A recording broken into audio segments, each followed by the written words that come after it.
तो बच्चों, हम तीसरी कसम के शिल्पकार शैलेंद्र के पार्ट 2 में आ गए हैं। हम शैलेंद्र के बारे में जानते हैं। शैलेंद्र जो थे वो बहुत ही आदर्शवादी और भावुकता से भरे कवि थे। इनमें ऐसी कोई बात नहीं थी, निर्माता बनने योग्य बिल्कुल भी नहीं थे। और राज कपूर ने इस विषय में पहले ही उनको बता दिया था, लेकिन शैलेंद्र को इन बातों का कोई प्रभाव नहीं पड़ा, क्योंकि ये कभी भी धन संपत्ति के लिए, अभिलाषा या सम्मान के लिए फिल्म नहीं बनाए थे। केवल अपने आत्म संतुष्टि के लिए ही फिल्म बनाना चाहते थे। तीसरी कसम के विषय में देखा जाए तो इतने बड़े बड़े होने, इतने सारे अच्छे अच्छे स्टार्स होने पर भी फिल्म क्यों नहीं चली? तो कहा जाता है कि जो शैलेंद्र थे, इनका जो व्यक्तित्व था ये बहुत ही होंदे तरह का था। ये 20 साल से फिल्म इंडस्ट्री में थे, वहाँ के काम के बारे में अच्छे से जानते थे, लेकिन उन्होंने अपनी इंसानियत को, अपनी मानवता को हमेशा बचा कर रखा।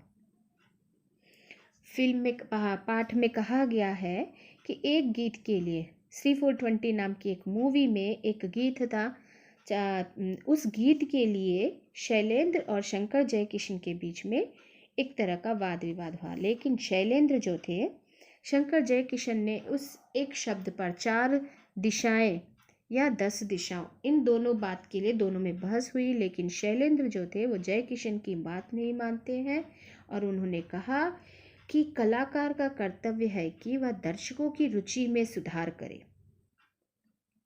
लेखक ने अपनी कभी भी, मतलब शैलेंद्र ने कभी भी अपने झूठे अभिजात्य को नहीं बताया।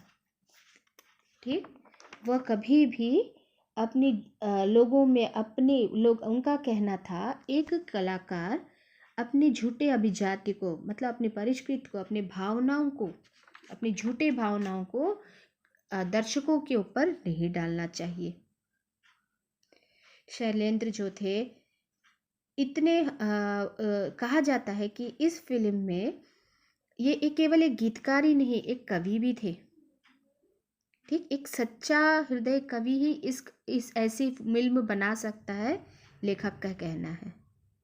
ऐसा इसलिए कहा गया है कि शैलेंद्र को पता था कि एक सच्चा कवि, अर्थात शैलेंद्र जानते थे कि फिल्म कैसी बनी हो। अगली वीडियो में हम इनके बारे में और जानेंगे।